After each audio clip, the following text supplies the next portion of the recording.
Fanfic Corner, presented by Jennifer. Sick Days, a Star Wars The Bad Batch fanfic.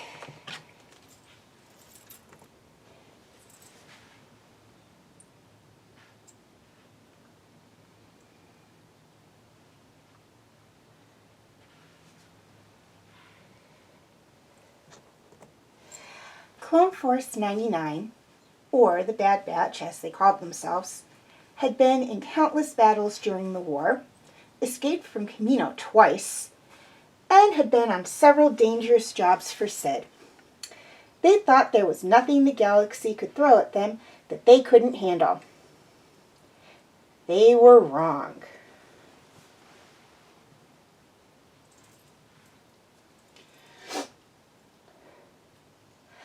Hunter, Omega said when they were heading back to Sid's parlor after a mission, I don't feel good. Hunter knelt in front of her. Her face was flush, and it looked like she had a thin layer of sweat on her skin. He felt her forehead. You're growing up, he said. My stomach hurts too, Omega said. Come on, Hunter said, picking her up. Let's get you back to the ship. He turned back to Tech and Echo.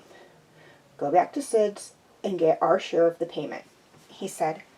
Then find Wrecker and meet us back at the Marauder. By the time she and Hunter got back to the ship, Omega was really feeling sick to her stomach. Suddenly, what little food she had eaten was threatening to come up. She just made it to the refresher before it did.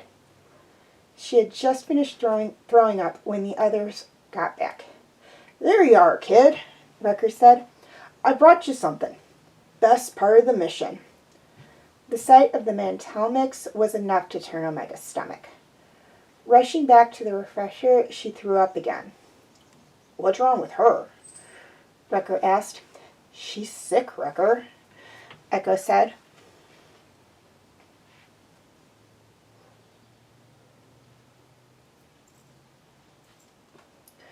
Omega had finally fallen asleep, but her brothers could tell that she was still feeling miserable.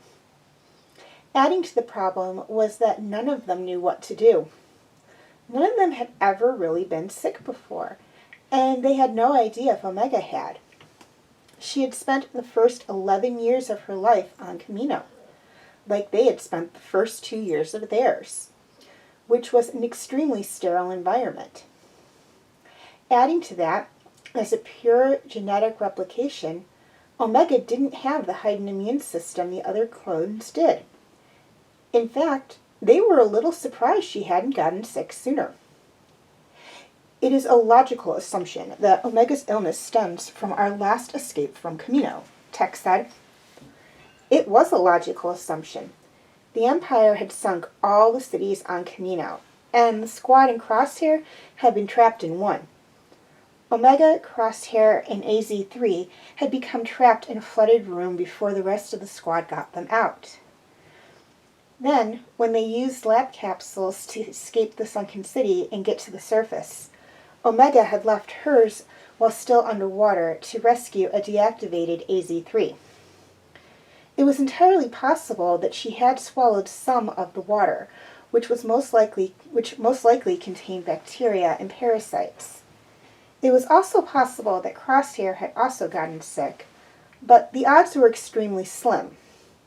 Not only had he not swallowed as much water as Omega, but he had a heightened immune system like the other clones. What was the point of sending soldiers to planets with different ecosystems if they were going to get sick? "We may have to take her to a doctor," Hunter said, looking over to where Omega was sleeping.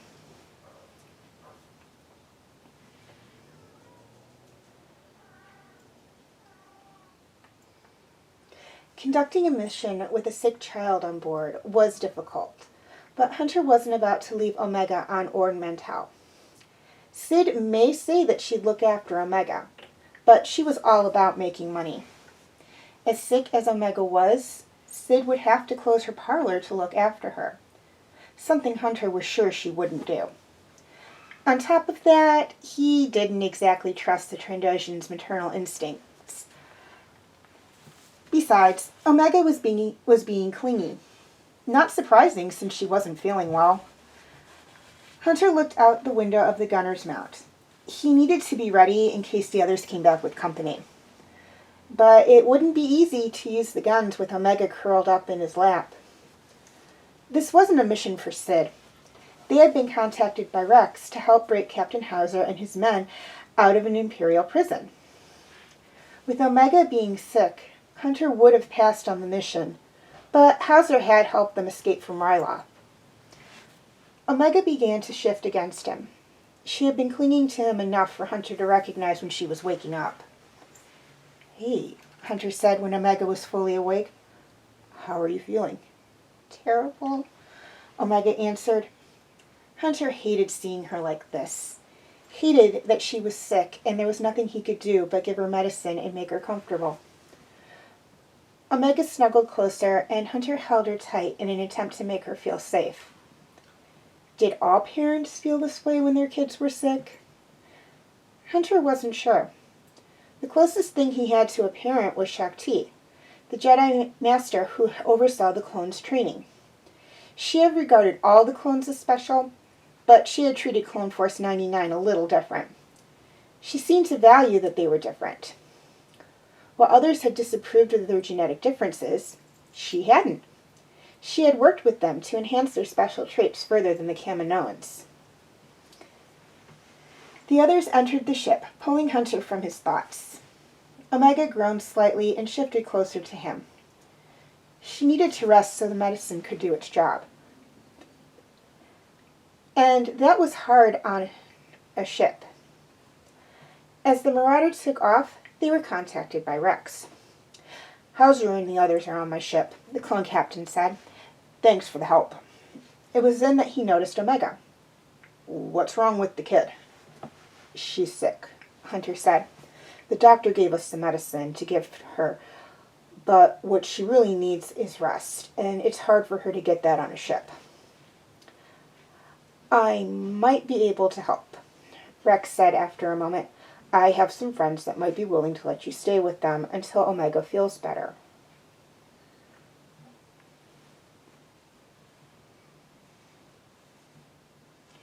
The ship landed on a private landing field where the Bad Batch was met by one of Rex's friends. He was young, but technically he was older than them. From what Rex had told them, he was a senator and had only recently got married.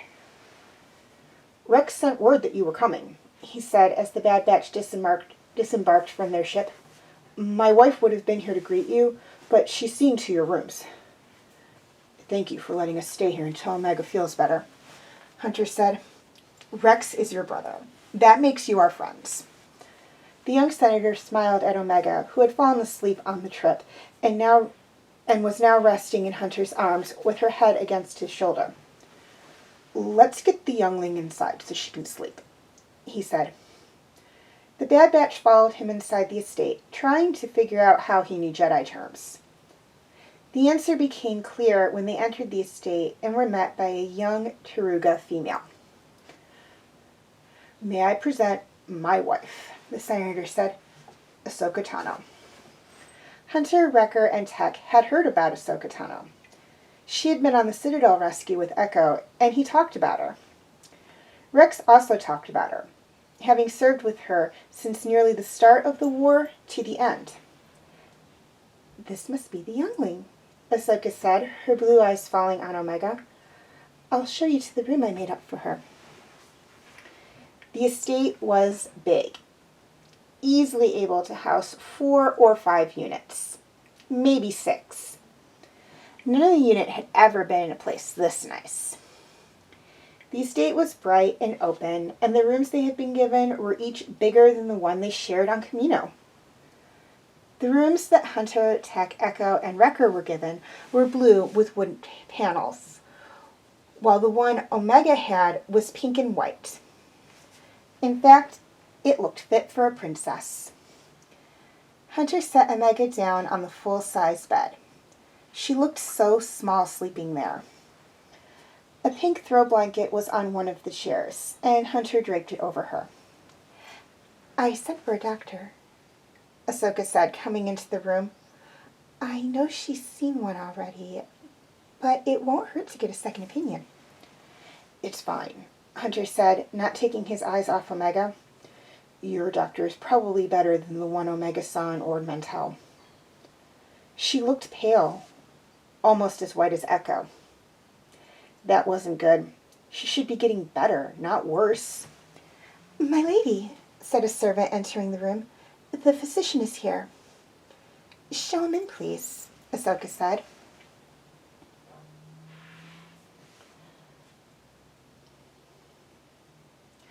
"Whoever you took her to clearly had no idea what they were doing," the doctor said to Hunter after examining Omega. "Your daughter doesn't have a simple stomach virus. She has intestinal parasites." Hunter didn't correct the doctor by saying that Omega wasn't his daughter. "Is there anything you can do for her?" he asked. "I'm prescribing these," the doctor said, handing Hunter a container of pills. "Give her 1 a day until they're gone, and try and get her to eat when you can. Have Lady Bonteri contact me if she starts feeling worse." Omega was a little difficult to give medicine to. Hunter had a feeling it had to do with what she'd been through on Camino. He knew that she had been used for experiments. He didn't want to think about what Nala Se had done to the girl, and Omega wasn't volunteering any information. She seemed to want to put that part of her life behind her. And Hunter didn't want to open old wounds by bringing up painful memories by asking. "I'll see that she gets her medicine," Hunter said, still unsure how it would happen.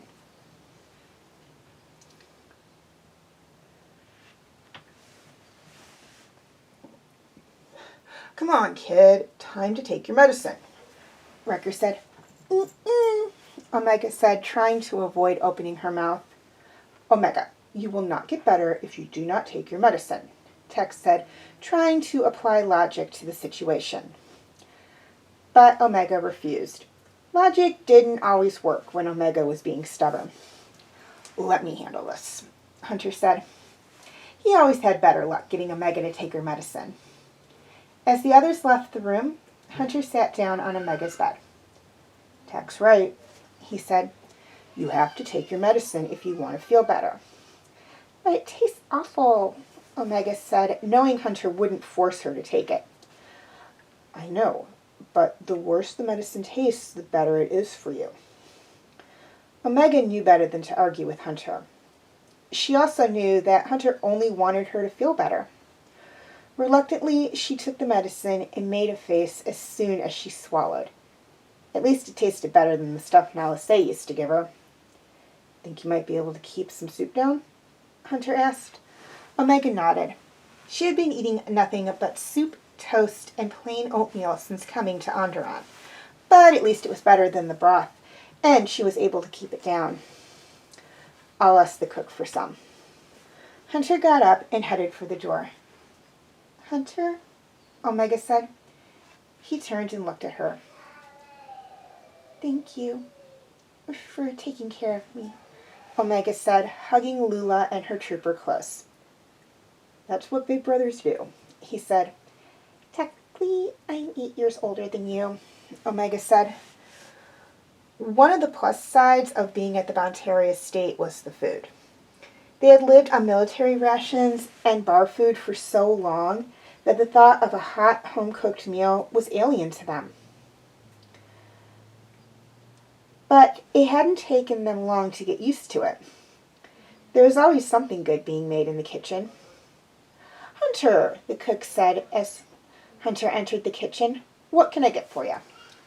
Omega wants some soup, Hunter said. I've got a big pot made up just for her. She's feeling better then. Much better. If she keeps improving like this, we'll be able to continue our missions. And the sooner the better. Hunter had received several angry calls from Sid, insisting that they come back and get to work. It was only after he told her they were taking time off so Omega could get better that she gave in. Prickly as she was, Sid cared about Omega. Still, Hunter didn't want to think about the kind of mission Sid would send them on when they got back.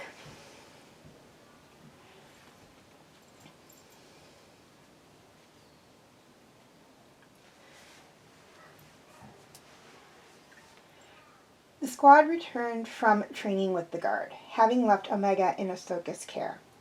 With Omega improving, they wanted to be ready when they got back to work. How's Omega? Hunter asked Ahsoka, coming into the sitting room. She's fine, Ahsoka said.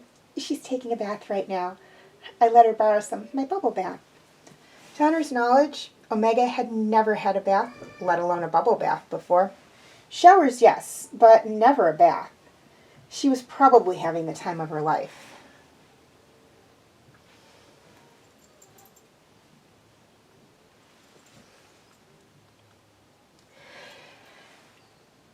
It took about a standard week before Omega was better and the squad could resume missions.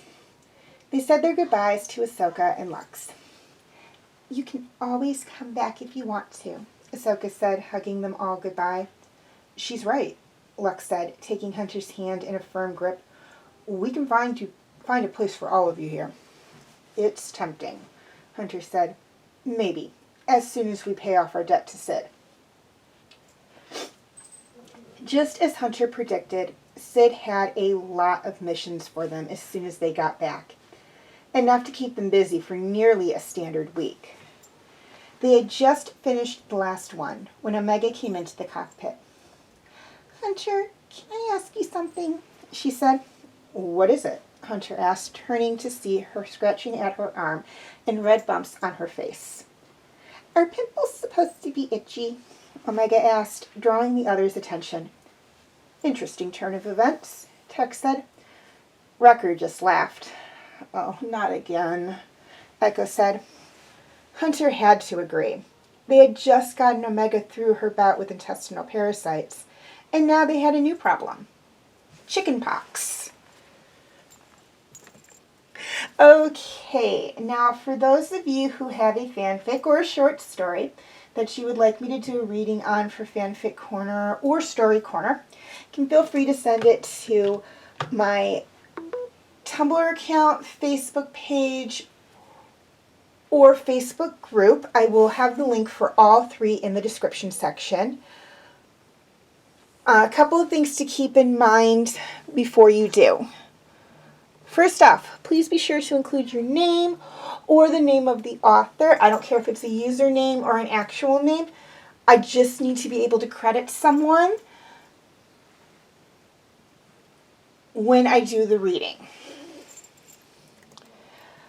Please try to keep them short. I like to keep these videos about 15 to 20 minutes long at the most. However, if I read the story, and I will read the fanfic or the short story before I do a reading, just to make sure it's something I do want to do a reading on, and I like it and it is long, I will break it up into parts.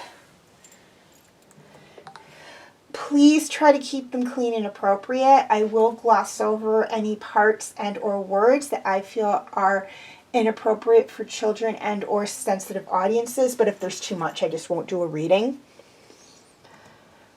If it's a holiday or seasonal fanfic or short story, please submit 2 months before the holiday or the fanfic, or the holiday or the season. This is basically just to ensure that I can get it up in a month before that holiday or that season. Also, please be sure to include the name and the date of the season as well. And finally, please be honest. If I learn that somebody has submitted a fanfic or a short story that was written by someone else without their approval, I will not only remove all corresponding videos, but I will not accept any more fanfics or short stories from the sender. Okay, please like, subscribe, and comment.